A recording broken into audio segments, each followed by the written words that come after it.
Não chegou, pode chegar.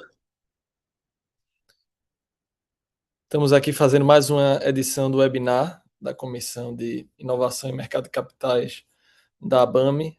É uma comissão que nasceu esse ano e veio justamente tentar fazer jus ao espírito da ABAME de tentar estar na ponta de lança dos debates envolvendo o mercado imobiliário e tentando sempre fornecer instrumentos para os advogados que são associados conosco, podendo prestar o melhor tipo de serviço, estando totalmente a par dos melhores instrumentos que a gente tem disponível. Um desses instrumentos é justamente os nossos conhecidos CRIs, que já tem aí algumas décadas, então é um longo percurso e cada vez mais se aprimorando mais, se popularizando mais.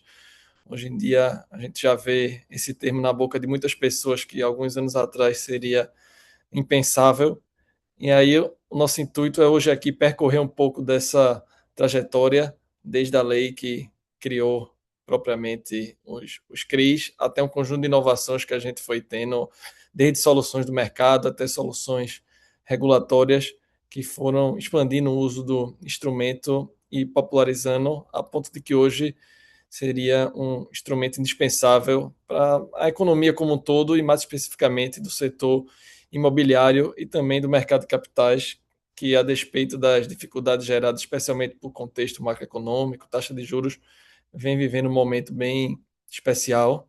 Tem um dado que eu sempre gosto de falar porque para a gente que trabalha diretamente com isso nos orgulha de que ano passado as emissões no mercado de valores imobiliários para empresas privadas superaram o valor do financiamento bancário. Então, isso é uma baita vitória e uma boa parte disso, a parte, na verdade, relevantíssima disso, vem de instrumentos de dívida, dentre os quais os CRI. Então, eu acho que é fundamental que os advogados estejam cientes disso e que possam, quando estiverem prestando o serviço, identificarem que isso pode ser uma solução útil para os clientes, saiba o que falar, o que propor, quais caminhos seguir, e ninguém melhor do que os nossos convidados que estão aqui hoje para apresentarem isso para a gente. São duas pessoas que trabalham com crise já há bastante tempo. Como vocês vão perceber ao longo da conversa, cada um, digamos, em uma parte mais específica desse mercado, como é o mercado amplo, digamos que tem algumas especializações, e a gente fez questão de tentar, ao convidá-los, apanhar essa diversidade. Então, eu queria, em primeiro lugar, agradecer aqui a presença da Fernanda Mari Sonoki, que é sócia do Vidigal Neto Advogados, e também do Gustavo Carvalho, que é diretor jurídico de operações do grupo GCB Investimentos. Vão estar aqui conosco hoje para a gente conversar sobre CRI. Então, a gente vai fazer no modelo que a gente tem feito nas últimas reuniões, em que primeiro eu faço um jogo com eles, fazendo algumas perguntas para que o tema possa ser desdobrado. E na parte final a gente abre para as perguntas. E aí a ideia é, nesse momento, ter uma interação mais próxima com os associados para que vocês façam perguntas de ordem teórica, de ordem prática, a respeito de aspectos que eles falaram e geraram curiosidade. Enfim, acho que já falei bastante e vou deixar eles dois se apresentarem. Fernanda. Opa! É... Prazer, pessoal. Antes de tudo, Rodrigo, obrigada pelo convite para participar desse bate-papo com você, Gustavo e todos aqui presentes. É, Me apresentando aqui, eu sou Fernanda, eu sou sócia do Vidigal Neto Advogados, trabalho no mercado de capitais há mais de 16 anos, então já vi de tudo nesse mercado, de tudo mesmo. E vai ser um prazer aqui conversar com vocês sobre esse produto que está à beira de completar 30 anos de existência. Então, ano que vem, o nosso CRI completa 30 anos de existência, com muitas mudanças, muitas inovações. Vai ser um prazer conversar com vocês hoje sobre esse tema. Gustavo. Boa noite, pessoal. Eu sou o Gustavo, sou diretor jurídico e sócio da GCB Investimentos. A GCB Investimentos, para contextualizar, é a principal plataforma de crowdfunding no Brasil. Acho que a gente deve ter financiado já próximo de 2 bi de reais para pequenas e médias empresas, né? Um foco sempre em pequenas e médias empresas, ticket até 50 milhões. E aí, dentro desses 2 bi, os CRIs, obviamente, né? Pelo apelo popular, pelas garantias, por tudo que oferece, os CRIs eles são ali talvez a nossa principal fonte de operação, né? Eu diria que próximo de 1 bi desses dois são CRIs que a gente financiou. Aí, óbvio, a gente vai entrar um pouquinho mais para frente, né? Mas com aquelas coisas novas, né? Tokenizamos os CRIs, acaba distribuindo através de tokens, blockchain, tudo que gera uma curiosidade, a gente vai abordar um pouquinho mais para frente. Obrigado, Gustavo. Obrigado, Fernanda. Então, sem mais delongas, para a gente já entrar no tema, até para deixar todo mundo na mesma página e, e retornar a esses quase 30 anos de história que a Fernanda comentou, eu vou começar justamente com ela, perguntando, Fernanda, se você pudesse explicar para os nossos associados, basicamente, o que é um CRI, como e em que contexto esse valor mobiliário surgiu e quais são as características que você apontaria que foram fundamentais para se transformasse tão popular e tão atrativo para os investidores brasileiros.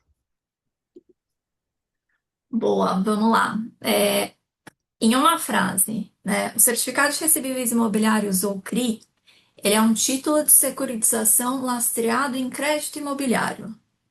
Essa é a definição que está no artigo 6º da Lei 9514.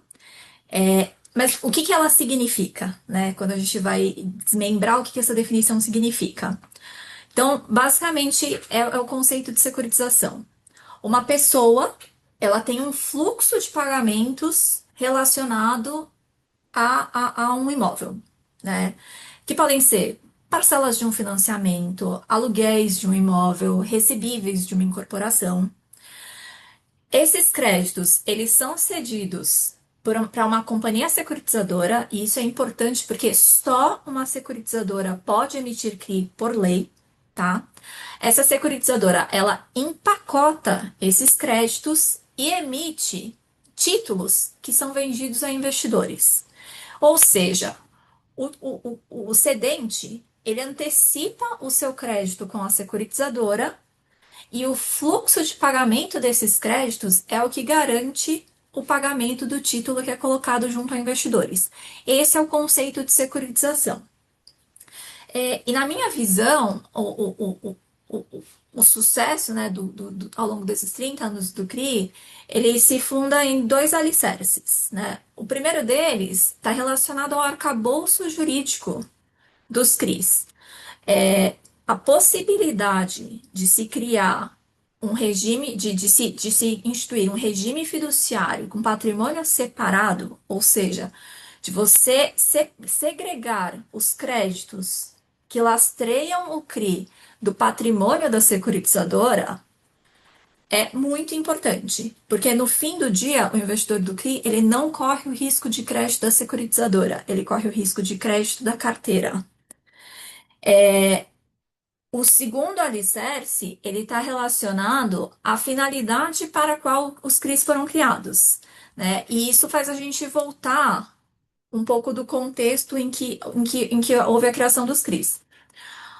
Como eu mencionei, os CRIs eles foram criados há cerca de 30 anos, em 1997, pela Lei 9514. Até a Lei 9514, o financiamento do setor imobiliário, ele era realizado por meio do Sistema Financeiro de Habitação, que foi criado na década de 60. O Sistema Financeiro de Habitação, ele se pautava, né, o funding desse sistema, ele se pautava principalmente na caderneta de poupança e no FGTS. E por um tempo, esse Sistema Financeiro de Habitação, ele funcionou para financiar o setor imobiliário. Porém, no final da década de 70, com o aumento da inflação, esse sistema começou a se desmantelar. E principalmente entre a década de 80 e 90, o que se viu no Brasil foi uma retração do mercado de crédito imobiliário. A resposta ela veio em 1997, com a Lei 9514, que criou o Sistema de Financiamento Imobiliário. E o Sistema de Financiamento Imobiliário, ele tinha três bases. A primeira delas é o CRI, que como veículo de captação, como um instrumento de captação de recursos. A segunda base eram as companhias securitizadoras, né? Ou seja, você desvincular a captação, né, o financiamento da figura do devedor e criar um intermediário que é a companhia securitizadora, que é quem de fato faz esse contato direto com os investidores. E a terceira base foi a criação da alienação fiduciária de imóvel, porque até então a garantia imobiliária ela se pautava muito na hipoteca. E a hipoteca dependia de uma execução judicial. A alienação fiduciária surgiu como uma alternativa à hipoteca, permitindo que a execução dessa garantia se desse de forma extrajudicial, ou seja, de uma forma muito mais célere. Então, com essas três bases, surgiu o sistema financeiro, o sistema de financiamento imobiliário. E esse arcabouço ele começou, e essa estrutura ela começou a se desenvolver logo na sequência. Então, em 1997 mesmo, a gente tem a constituição da primeira securitizadora no Brasil, que foi a Cibrasec. E já em 1999, nós temos o registro das primeiras emissões de CRI na CVM. Acho que aqui é importante dizer que a lei ela criou o CRI como um título de crédito, né? Então, a Lei 954 em 1997 criou o CRI como um título de crédito. Porém, inicialmente, por uma resolução do próprio Conselho Monetário Nacional, em 1998, o CRI foi considerado um valor mobiliário. E sendo um valor mobiliário, a sua distribuição pública caiu debaixo do guarda-chuva da CVM, né? Mais recentemente, esse conceito do CRI como valor mobiliário, ele foi reforçado pela Lei 14.430, que deixou claro que todo CRI ofertado publicamente é um valor mobiliário e, portanto, está sujeito à regulamentação da CVM, tá? O grande divisor de água para os CRIs, no entanto, surgiu em 2004, né, com a Lei 11.033, que trouxe a isenção do imposto de renda para as pessoas físicas. Então, respondendo aqui a sua pergunta, Rodrigo, por que, na minha visão, assim, quais são as características que fazem o CRI, que fizeram o CRI dar certo, né, nesses últimos 30 anos? A primeira delas é a característica tributária, né, que foi exatamente essa isenção fiscal para pessoas físicas que foi criada pela Lei 11.033 em 2004. Hoje, segundo dados da B3, o estoque de CRI no mercado ele ultrapassa 260 bilhões de reais. Desse estoque, a grande maioria é detida por pessoas físicas, por investidores pessoas físicas. Então, descasar o sucesso do CRI da própria isenção fiscal que foi criada em 2004 é muito difícil, né? Assim, eles claramente esse sucesso ele tem em um dos seus aspectos a sua origem nessa isenção fiscal para pessoas físicas. Mas na minha visão, ela também não é ela não é o único motivo pelo qual o CRI deu certo. O arcabouço, como eu mencionei anteriormente, o arcabouço jurídico dos CRIs, que inclusive vem passando por modernizações, principalmente recentemente, com a Lei 14.430, que é o marco legal da securitização, a própria resolução CVM 60, né, que veio regular as companhias securitizadoras e as emissões públicas de CRI, a resolução CVM 160, que criou um novo regime das ofertas públicas e unificou o regime, acabou com aquela dicotomia oferta registrada, oferta com os esforços restritos, e até os pontos que eu imagino que o Gustavo vai trazer também na fala dele, que são as iniciativas de crowdfunding, a tokenização, todo esse arcabouço jurídico, ele também é um dos grandes motivos pelo qual o CRI deu certo, né? Então, como eu mencionei, o patrimônio separado, né, dos créditos imobiliários em relação à securitizadora cria uma baita segurança para o investimento no CRI, né? Um outro elemento que eu acho que também justifica esse sucesso do CRI é a versatilidade, né, do CRI. Então, hoje a gente consegue, apesar dessas últimas mudanças que a gente teve do Conselho Monetário Nacional, o CRI continua sendo um produto muito versátil e talvez seja o principal instrumento de financiamento do setor imobiliário. É, você pode ter o CRI pulverizado, né? O CRI de incorporação, o CRI de loteamento, você pode ter o CRI de home equity, você pode ter o CRI corporativo. Então, ele é um produto muito versátil para o financiamento do setor imobiliário. E esse também é um motivo pelo qual eu enxergo o sucesso do CRI nessas últimas décadas, tá? Então, acho que fechando aqui, acho que o resumo da história é: o CRI ele foi criado há 30 anos numa lógica de fomentar o financiamento do setor imobiliário, né? E para isso surgiu junto uma política pública foi a isenção fiscal do imposto de renda para pessoas físicas.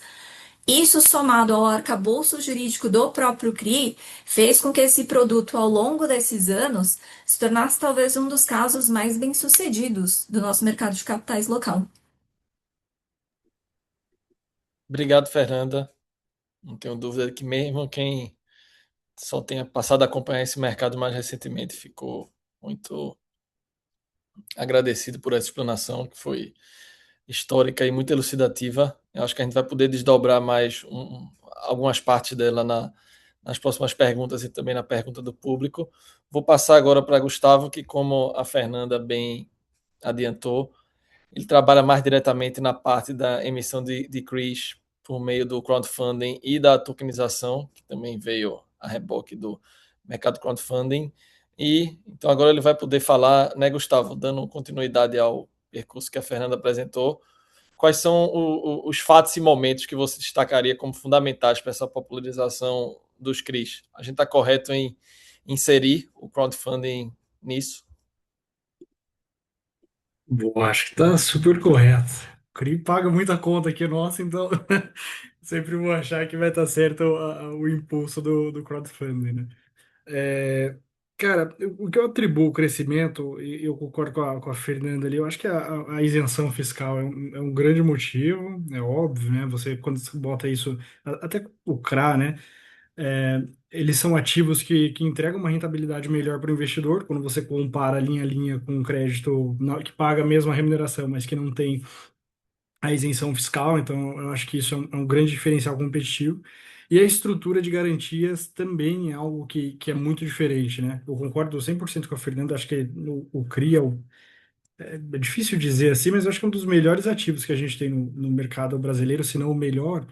É lógico, você vai ter ali títulos bancários com garantia do FGC, mas também não vão te entregar uma grande remuneração.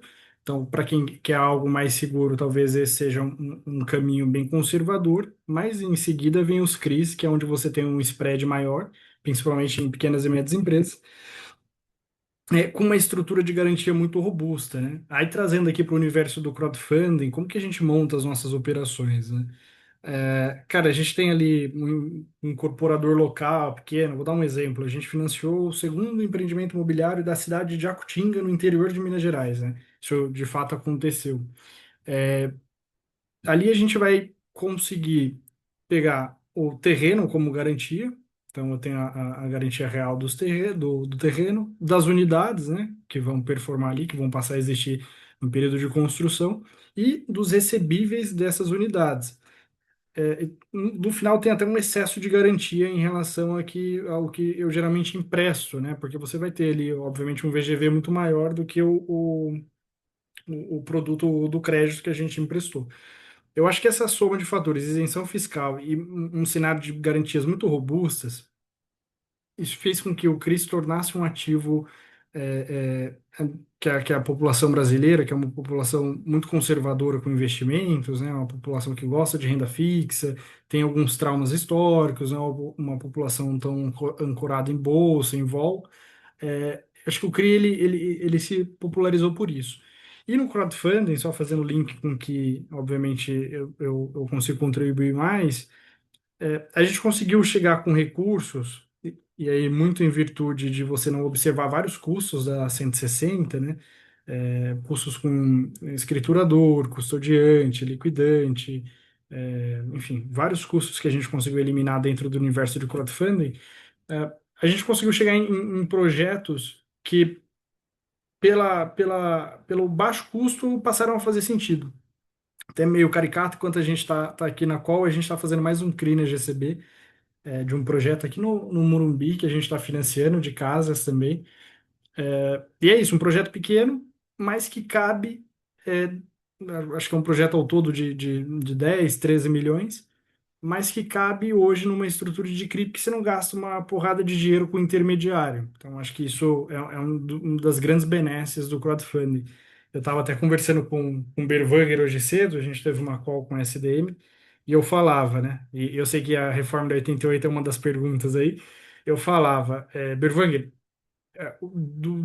assim, do cerne aqui, a gente precisa manter a estrutura de custos compatível ou compatíveis, né, as estruturas compatíveis com as pequenas ofertas, porque daí você consegue levar dinheiro para mais gente e eu crio esse produto muito seguro, com um custo que faça sentido e uma taxa porrada para o investidor. Acho que acabou se tornando um dos grandes polos ali de emissões de crowdfunding, né? Não só com a gente, com a INCO, com o mercado Bitcoin, acho que tem várias casas fazendo muito CRI. Ô, Gustavo, acho que uma coisa que seria muito bom te ouvir, até para botar todo mundo na mesma página, é se você pudesse falar um pouquinho quais são as diferenças da emissão de valor imobiliário no crowdfunding para o mercado tradicional, que acaba barateando as ofertas e permitindo que você atenda a emissores que precisam de ofertas de menor volume. Perfeito. O que que eu tenho ali dentro de uma estrutura de CRIs hoje, né? Só eu vou falar como a gente faz, depois a gente vai fazendo exercício de regressão do que a gente economiza. Hoje eu tenho uma estrutura de um patrimônio separado, então aqui muito similar ao que você tem numa oferta tradicional, e eu faço muito CRI por destinação, que é aquele CRI de largada, o cara que está tomando dinheiro para construir o prédio. Esse eu faço pouco CRI de origem, que é aquele CRI que o cara já tem a carteira e está antecipando aquela carteira com o mercado. Então eu faço muito de destinação. Compro nota comercial, ele toma o dinheiro e começa o prédio. Numa oferta tradicional, eu já teria um impacto de largada aí, porque esse devedor, ele precisaria ser um devedor auditado, já que ele vai concentrar mais que 20% de uma oferta. Então, eu já economizo de largada o primeiro custo aqui, que é a auditoria. E a auditoria, ela não tem um custo só financeiro, ela tem um custo operacional muito grande para pequenos e médios emissores. Porque imagina, o cara só quer captar dinheiro e para isso ele vai construir ele vai ter o patrimônio de afetação imobiliário, construir SPE e tomar o dinheiro da SPE. Ele não quer auditoria, porque geralmente é uma pequena empresa, o cara paga a conta dele, e aí a gente sabe como é no Brasil, pequenos e médios emissores ou empresários. Mas de largada, eu economizo com auditoria. Perfeito. Saiu com a oferta. Na oferta de um CRI, eu vou precisar contratar alguns prestadores de serviços. O escriturador, que é um papel de uma função, né, feita pela Oliveira Trust, pela Vortex, por muitos outros, de controle de titularidade. Então, esse cara tem um único papel: controlar quem é o dono do papel, aqui, né, sendo prolixo. Mas ele vai controlar quem é o dono do papel naquele momento, do certificado de recebível naquele momento. Eu tenho o banco liquidante, que é uma figura que tem habilitação para operar no STR, que é o sistema de liquidação do Banco Central, plugado na B3, que vai fazer a interação entre B3 e emissor para remessa de recursos. Esse cara também cobra um fizinho. Eu tenho um custodiante. Aí, o custodiante é o coordenador líder, né, que são figuras correlatas, que também vão fazer ali a distribuição da oferta, ou até mesmo a representação, né, da guarda dos ativos em nome dos investidores. E a Legal Opinion aqui eu acabo não fazendo, mas é mais porque é interno, não um custo do crowdfunding, é mais porque eu faço tudo como GCB. Aí, dentro dessa esteira, imagina que eu substituo todos esses prestadores de serviços por tecnologia blockchain, que é, no final, o que a gente chama de tokenização. Então, na hora que eu registro aquela emissão em rede blockchain, automaticamente, pô, tem outros dois custos que eu esqueci de mencionar: custo de registro e de depósito, que eu também preciso no mercado tradicional. Na hora que eu levo aquele ativo para blockchain, ele já nasce nativamente, né? É intrínseco. Você registrou em blockchain. Ele nasce depositado e registrado. Você já tem as quantidades disponíveis para negociação e você tem um registro da existência daquele ativo.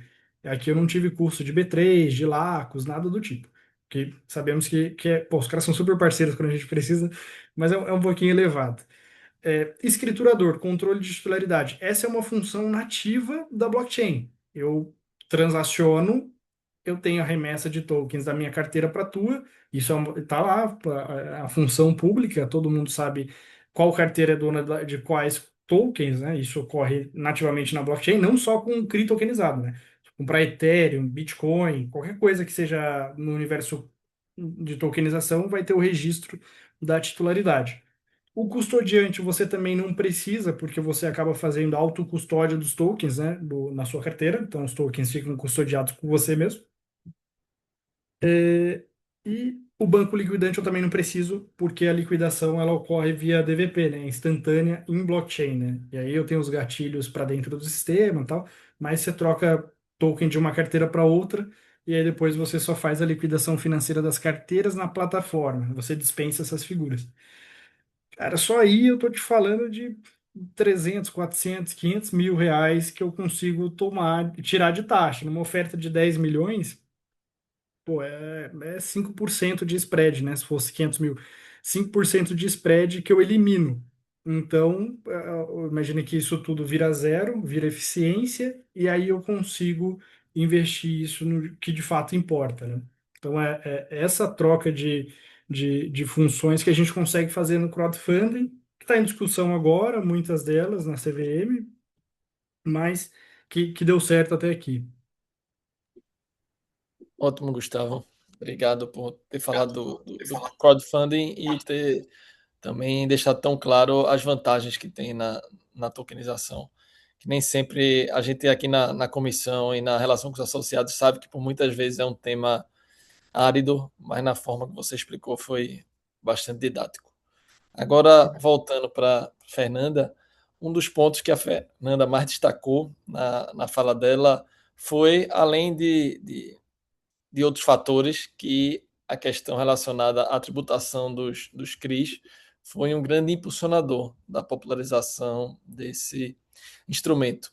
E algo que a gente tem visto mais recentemente, né, Fernanda, são um conjunto de discussões relacionadas justamente à mudança dessa tributação. Eu acho que a gente acompanhou nos últimos anos que uma das políticas econômicas do Brasil, sobretudo para debelar a crise fiscal quase permanente que a gente vive, foi o aumento de uma série de tributos, e a tributação dos CRIs acabou entrando em discussão algumas vezes, sempre de modo inclusive surpreendente. E acho que foi num desses momentos que eu vi inclusive a popularização do instrumento, que isso acabava gerando uma discussão que eu acho que saía de setores mais especializados, e você via grandes veículos discutindo as vantagens, as desvantagens de você criar, aumentar essa tributação sobre os CRIs. Então, eu passo a bola para ti, Fernanda, para discutir a respeito quais efeitos você imaginaria que teria em caso de um projeto que mude a tributação do CRI e passe nos próximos anos. É, antes de responder a sua pergunta, Rodrigo, acho que só vale a gente dar um passo atrás, né? O que que é a isenção fiscal, né? Quando a gente olha para a isenção fiscal, por exemplo, dos rendimentos do CRI. A isenção fiscal, antes de tudo, ela é uma política pública, né? Então, quando a Lei 11.033, ela criou a isenção fiscal para pessoas físicas, o intuito dela era baratear o funding do setor imobiliário. Óbvio que o investidor ele é beneficiado por essa isenção, mas a finalidade, né, o subsídio econômico para a criação dessa isenção foi baratear o custo de financiamento do setor imobiliário. E exatamente por ser uma política pública, né, essa isenção ela está sujeita a duas grandes questões, né? A primeira delas é o custo fiscal, ou seja, o quanto o governo ele abre mão de arrecadar para manter essa política pública em vigor. E a segunda questão, que é talvez a questão que a gente mais viu nos últimos anos, é a questão do desvio de finalidade, né? Então, quando a gente volta para a Lei 9514, ou mesmo quando a gente vai entrando nas outras regulamentações do CRIA, 14.430, ou uma mesma resolução do CVM 60, nenhuma dessas normas ela define o conceito de crédito imobiliário, né? Então, quando a gente volta para toda a origem do CRI, né? O CRI ele é um ativo que ele tem como lastro uma carteira de créditos imobiliários. E exatamente por ter esse lastro nessa carteira de créditos imobiliários, ele faz jus a essa isenção fiscal, né, para os seus investidores. Mas a norma não define o que é o crédito imobiliário. A definição do crédito imobiliário, ela foi uma construção ao longo dos anos, principalmente de interpretações da CVM, que foi delimitando o conceito do que era crédito imobiliário. Então, até o Gustavo chegou a mencionar, o CRI por destinação, o CRI por origem, né? Então, inicialmente, o que a gente tinha de conceito de crédito imobiliário era o crédito imobiliário por origem, que é quando a gente fala, por exemplo, de um aluguel de um imóvel. Ele é um crédito imobiliário por origem, porque a origem desse crédito ela é imobiliária. Ao longo dos anos, esse conceito ele evoluiu, e aí a gente chegou, por exemplo, no crédito imobiliário por destinação, que é um crédito que ele surge porque os recursos captados com esse crédito, eles vão ter uma destinação imobiliária. Ou seja, ele não é um crédito cujo pagamento venha de um imóvel, mas ele é um crédito que ele capta recursos para uma destinação imobiliária. E esse conceito, então, ao longo desses 30 anos, ele foi evoluindo. Principalmente a partir de 2017, a gente teve uma expansão acelerada do conceito de crédito imobiliário. E aí é onde a gente começou a ver, por exemplo, o crédito imobiliário, os CRIs de home equity surgiram depois de 2017, o CRI de reembolso, né? O, o CRI Venture, que é lastreado em debêntures não necessariamente emitidas, era lastreado em debêntures não necessariamente emitidas por empresas do setor imobiliário, né? Então você tinha, por exemplo, o CRI da Redditor. A Redditor, rede de hospitais, emitia um CRI, né? Emitia uma debênture, que era lastro de um CRI, para captar recursos para destinar à construção de imóveis que serviriam para os seus hospitais, etc. Então a gente teve, principalmente a partir de 2017, uma expansão acelerada, uma ampliação acelerada do conceito de crédito imobiliário. E aí a gente começa a entrar na discussão do desvio de finalidade, né? Principalmente quando a gente pensa num produto que tem isenção fiscal, que faz parte de uma política pública, que a finalidade era facilitar o financiamento do setor imobiliário. E quando você tem essa ampliação do que é o conceito, do que pode ser lastro de um CRI, você começa a entrar na discussão do desvio de finalidade, que ao mesmo tempo, do lado do governo, tinha lá a questão do custo fiscal, que isso ia aumentando numa situação de crise fiscal que o país vive. E a resposta, ela veio, primeiro, não na forma de uma discussão tributária. A primeira resposta do governo, ela vem em 2024, por uma série de normativos, três, na verdade, no total, do Conselho Monetário Nacional, que voltaram a restringir o que é o conceito de crédito imobiliário, que pode ser lastro de CRI, que, portanto, dá o benefício fiscal para os seus investidores. Então, por exemplo, o CRI Venture, né, vinculado a devedores de qualquer setor, ele deixou de existir depois dessa mudança do Conselho Monetário Nacional. O CRI de reembolso, ele também deixou de existir depois dessa mudança do Conselho Monetário Nacional. Então, a primeira medida do governo para tentar para tentar endereçar essa discussão de desvio de finalidade foi voltar a restringir o objeto, né, o lastro o crédito, o conceito de crédito imobiliário, o que é lastro do CRI que vai estar sujeito ao benefício fiscal. E aí, mais recentemente, né, então, meados do ano passado, a gente começou a ir para um universo de tributação. A discussão começou a ir para o universo de tributação. Então, a gente teve a MP 1303, que surgiu em meados de 2025, e que ameaçou tirar a isenção fiscal do CRI, né? Ou seja, o CRI, entre outros produtos incentivados, passaria a ter a sua tributação na alíquota de 5% para emissões a partir de 2026. Essa medida, né? E aí, só lembrando, né? A MP foi um ato do Poder Executivo. Então, essa medida do Poder Executivo, ela gerou muita comoção no mercado, muita discussão, né? E no fim do dia, a MP caducou, porque o próprio Congresso, optou por tirar a votação dessa MP da pauta. Essa MP acabou caducando em outubro do ano passado e nunca chegou a produzir efeitos. Então, no fim do dia, a tributação do CRI não mudou, mas de alguma forma de sopetão, o executivo ele tentou começar também a mexer na questão da isenção fiscal do CRI, pensando um pouco nos efeitos que essa política pública vinha tendo. Mais recentemente, o que a gente tem escutado, principalmente agora no primeiro semestre de 2026, não é que talvez o executivo tenha simplesmente desistido da ideia de tributar os CRIs. Eles estão talvez estudando outras alternativas. O que a gente começou a escutar agora neste ano foi a criação de um IOF para os investimentos em CRI e outros produtos incentivados, né? E lembrando de novo que o IOF ele é criado por decreto. Então, também não é um ato que você dependeria do Congresso para que ele conseguisse produzir efeitos. Dito tudo isso, quando você pensa, isso aqui, todas essas movimentações e esses atos do governo, eles vão impactar a expansão do mercado de CRI? Acho que a gente tem que olhar isso sobre dois viés, né? Primeiro deles, de uma perspectiva econômica, financeira. Vamos pegar como exemplo a MP 1303.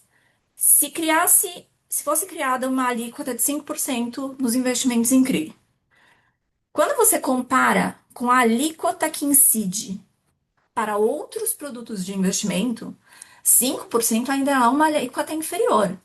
O CRI ele ainda continuaria atrativo, né? O mercado ele teria que se reorganizar, o mercado teria que reprecificar o CRI. Mas dito isso, que ainda teria uma vantagem tributária em relação a outros tipos de investimento que a gente encontra no mercado. Então, de uma perspectiva econômica financeira, essa mudança tributária, ela não deveria, né, minar o mercado de CRI ou minar a sua expansão. Poderia ter efeito sim, mas eu acredito que o mercado se reorganizaria e reprecificaria o CRI e esse mercado continuaria em expansão. A minha preocupação ela vai para o segundo viés, que é a insegurança jurídica. Então, essa imprevisibilidade de o investidor, de o mercado, de a população não saber o que vai acontecer daqui 6 meses, daqui 1 ano, né? Então, quando você volta nos últimos 2 anos, a gente teve as normas do Conselho Monetário Nacional que restringiram o conceito de crédito imobiliário. A gente teve uma tentativa que, por mais frustrada que tenha sido, de tributação do rendimento do CRI. E agora a gente discuta esses burburinhos da criação de um EOF para o investimento em CRI. Isso tudo gera muita imprevisibilidade para o mercado e para os investidores. Então, mais do que uma discussão de vai ter uma alíquota ou não, né? Mais do que essa questão da isenção, de existir ou não isenção, onde que a minha maior preocupação é na imprevisibilidade que essa série de medidas que o governo adotou nos últimos tempos gera para o mercado de capitais como um todo e para o mercado de CRI especificamente. Então, acho que, respondendo aqui a sua pergunta, uma mudança tributária, né, principalmente se for do nível que a gente viu quando a gente viu a MP 1303, não deveria ter um impacto tão negativo no mercado de CRI. Mas a imprevisibilidade do governo, na minha visão, é uma preocupação maior porque ela gera essa insegurança jurídica para todos os investidores e para as empresas que usam desse canal para captar os seus recursos. Obrigado, Fernanda.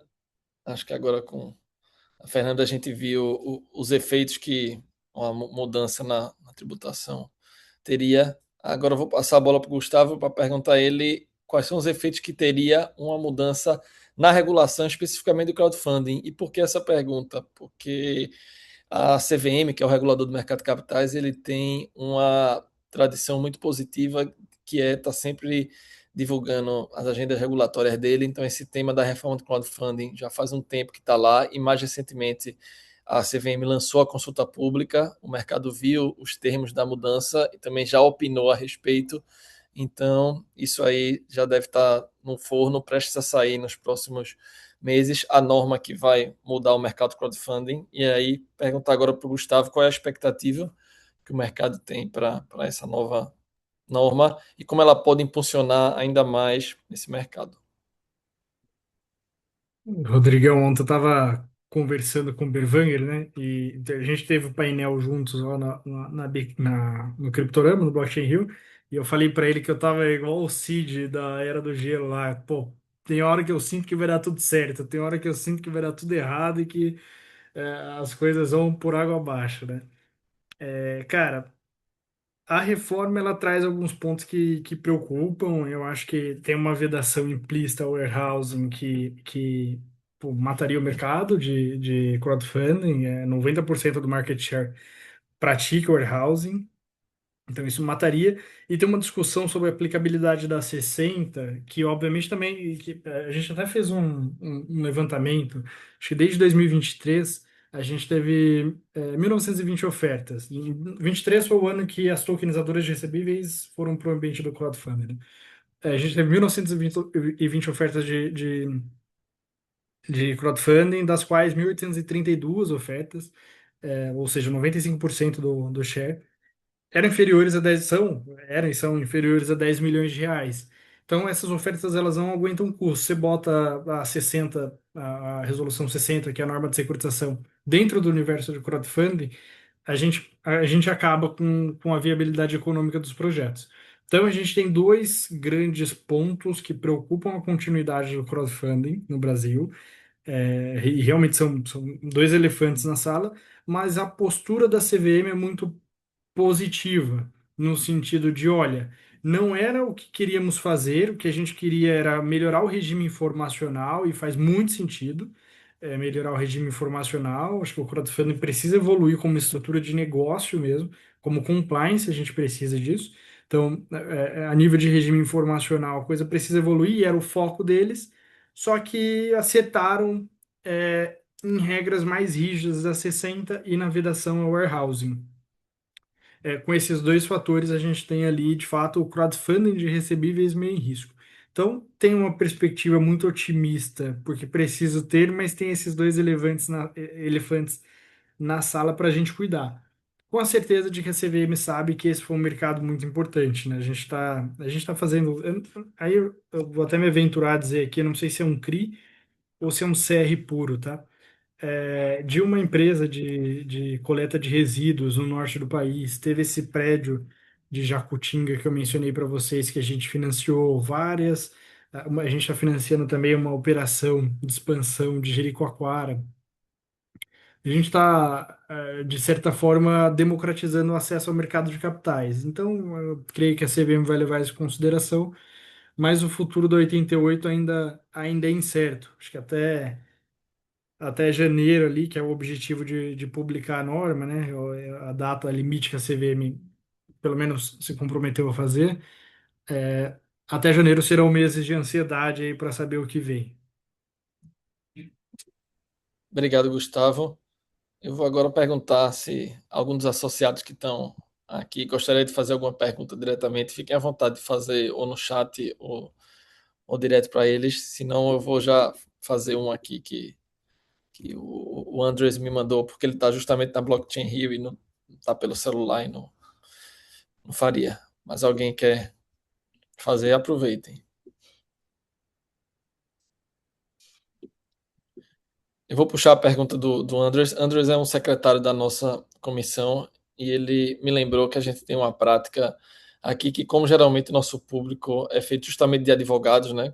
Acaba que os advogados vêm aprender aqui para, a partir daí, conseguir prestar um serviço de melhor qualidade para os os clientes, perguntando na experiência prática de vocês, enquanto advogados, qual foi o momento que passou a tratar mais diretamente com o CRI, ou alguma experiência prática que vocês viveram de um cliente que não tinha tido até então a ideia de emissão de CRI, e a partir desse trato com o advogado surgiu um interesse, como foi o caminho até fazer a emissão, porque eu acho que a BAME, sobretudo pela longevidade da instituição, uma coisa que a gente observa e que, na verdade, a própria criação dessa comissão se fundamentou nisso, é que muita gente do imobiliário, vamos dizer assim, mais raiz, mesmo quando pensa em questão de financiamento imobiliário, ainda hoje a questão do crime muitas vezes não vem à cabeça de imediato. Então, quando a gente faz um evento como esse, a ideia é tornar esse produto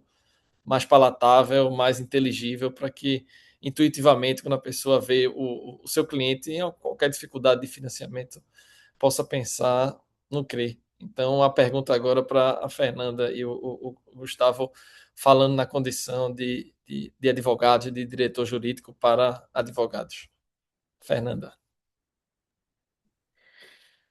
Olha, eu acho que quando a gente vai avaliar com o cliente, né, a viabilidade de emissão de um CRI, eu acho que uma questão importante é, né, quando a gente vai falar de alternativas de financiamento, né? Então, vamos pensar que tem aqui um cliente que ele está avaliando as alternativas dele de financiamento. A alternativa clássica é o mercado bancário, né? Obter um financiamento bancário. Mas a gente sabe hoje que as taxas do mercado bancário, elas podem chegar a ser proibitivas, principalmente quando você começa a falar de pequenas e médias empresas. O CRI, até pela sua própria concepção, ele surgiu como uma alternativa ao financiamento bancário e muitas vezes uma alternativa mais barata, né? Então, quando você pensa que aqui a gente está tendo uma mudança de risco, né, no financiamento bancário, qual que é o risco do banco? É a empresa. É o risco de crédito da empresa que está emitindo a dívida.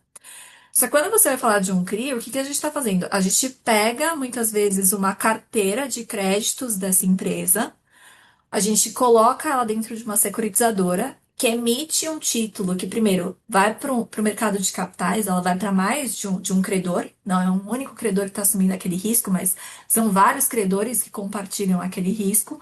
E esse risco ele se desvincula da empresa, não é o risco de crédito daquela empresa de pagar aquele valor necessariamente, e ele vai para um risco de uma carteira de créditos que pode ter devedores variados e riscos de crédito variados. Essa pulverização, ela faz com que o risco de crédito da carteira seja mitigado. Você junta isso à questão da isenção fiscal, isso barateia ainda mais o custo de captação da empresa. Porque a empresa, como você não tem aqui o imposto, na hora de você negociar as taxas com o investidor, a empresa ela consegue muito provavelmente ofertar esse valor imobiliário a um custo mais baixo, a uma taxa mais baixa, né? E aí eu já vou passar também a palavra para o Gustavo, porque aí quando você ainda olha para a alternativa do crowdfunding, você ainda consegue baratear ainda mais o custo dessa captação. Porque você tira uma série de amarras que, quando você olha para o mercado, né, para o regime de oferta tradicional de valores imobiliários, que é a 160, você consegue reduzir uma série de custos indo para o crowdfunding.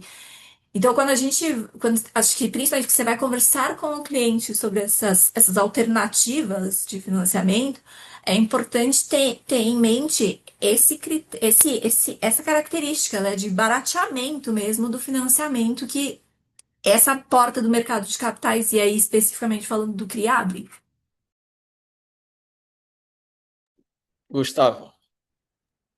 Boa, a gente, pelo menos aqui no meu contato, foi recente, foi em 2023 que a gente começou a fazer, até pela uma expansão do grupo, né? Como a gente obteve, antes a gente tokenizava ali precatórios, outros tipos de recebíveis, royalties, cotas de consórcio, a gente estava focado ali mais em outra categoria de direito creditório e com o advento do crowdfunding, né?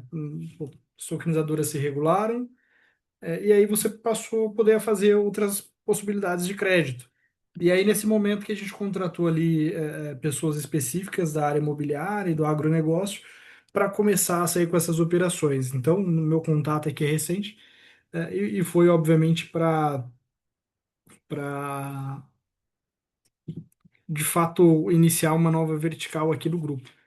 E aí, até uma curiosidade, né? O primeiro CRI que a gente fez aqui na GCB foi bem pequenininho nessa dinâmica de custos que a Fernanda falou. A gente fez um CRI de 1,5 milhão. Acho que um negócio assim minúsculo, era um empréstimo ponte, Fernanda, super pequenininho, para a gente testar a tese mesmo. Era um pontezinho que ele ia fazer para conseguir o financiamento bancário e tal. A gente estava começando a financiar essas operações, a gente queria testar a temperatura da água também, mas é isso, né? Com essa dimensão de custos, você consegue levar o crédito para muito lugar. E o setor imobiliário, e ainda mais no Brasil, né? Com a cultura de conservadorismo e uma de apego imobiliário que a gente tem, que eu acho bom em algum nível, a gente consegue financiar muita coisa e levar dinheiro para muita gente que precisa ali, muito incorporador que precisa. Então, esse foi meu primeiro contato, né? E essa esteira de custos proporcionou essas operações iniciais. Obrigado. Alguém quer fazer mais alguma pergunta? Ó, Eduardo jogou um aqui no chat. Como ele jogou no chat, vou ler para todo mundo ouvir. Na prática, até que ponto a simplificação das estruturas nas plataformas de crowdfunding atende a proteção ao investidor sem inviabilizar a execução célere das garantias, no caso do inadimplemento? Perfeito. Isso é bem tranquilo, Eduardo, porque imagina que no final você ainda continua tendo a securitizadora e ela concentra muito desses papéis de execução, inclusive no mercado tradicional, né? Eu sou muito fã da securitização, acho que é um instrumento jurídico, um instituto jurídico no final, absurdo assim, com muito potencial e vai cada vez mais crescer no Brasil e no mundo já tem uma relevância muito grande. Mas você tem a securitizadora, que ela é o ponto focal. Então, a securitizadora, ocorrendo um evento de inadimplemento, ela é a primeira a saber. Inclusive, no mercado tradicional, ela que avisa os outros players, né? Ela avisa o agente judiciário, ela avisa a central depositária, a entidade registradora, ela que vai levando essa informação. Então, aí talvez a Fernanda concorde comigo aqui que até ela levar essa informação, na hora que ela recebe o retorno dos prestadores de serviço, você ainda perde tempo ali numa eventual execução no mercado tradicional. Até você ter o GOM do agente judiciário, você ter os retornos necessários. Enfim, acho que a securitizadora, quanto mais independente, melhor ela consegue atuar. No crowdfunding agora, né, desde o ano passado, você também precisa de agente judiciário para ser honesto aqui. Eles ajudam bastante a gente quando a gente precisa também. Pessoal da Oliveira Trust. É, não compromete, na minha visão, porque você vai executar fluxo de recebível que está caindo em uma conta escrow, como uma oferta tradicional. Você vai executar alienação fiduciária, discutir, né, alienação fiduciária e o fluxo de recebíveis. Eu acho que não compromete. E os prestadores que a gente economiza são prestadores aqueles mais substituíveis por tecnologia, né? Controle de titularidade, banco liquidante, registro, depósito. Esses você consegue afastar bastante ali custo e eles também não operam tanto na dinâmica do crédito. Bom, eu acho que é isso o horário que a gente geralmente estipula. Acabou de chegar. A gente está fazendo essa janela de entre 6 e 7 horas que ainda consegue pegar o pessoal que ainda está no escritório e depois já pode ir para casa de vez, sem aquela obrigação de chegar em casa e assistir o webinar, que por melhor que seja, enfim, eu acho que quando a gente chega em casa já acaba ativando outros estímulos para outras coisas, mas queria agradecer enormemente a Fernanda e o Gustavo. Eu acho que a respeito das diferentes facetas do mercado de CRIs foi uma aula. Aprender desde quando o instrumento foi criado lá 30 anos atrás até os desafios que a gente enfrenta agora. E acho que a despeito de mudar a tributação, mudar a regulação, o otimismo que tanto a Fernanda e o Gustavo transpiraram aqui deixa a gente ainda mais animados e esperançosos de que o Brasil vai continuar e, na verdade, retomar uma trilha de crescimento econômico sustentável mais forte nos próximos anos e que um dos pilares disso vai ser justamente o mercado de capitais e a emissão e negociação de CRIs. Então, obrigado, Fernanda, obrigado, Gustavo. Passar para vocês só para as palavras finais e a gente finaliza. Fernanda. Eu que agradeço, Rodrigo, novamente o convite para participar desse bate-papo. Foi um prazer estar aqui com você e com o Gustavo e com todos os presentes. E também fico aqui, não sei se todo mundo tem meu contato, mas também fico à disposição também, quem quiser um dia trocar uma ideia. Assim como eu disse, tô no mercado.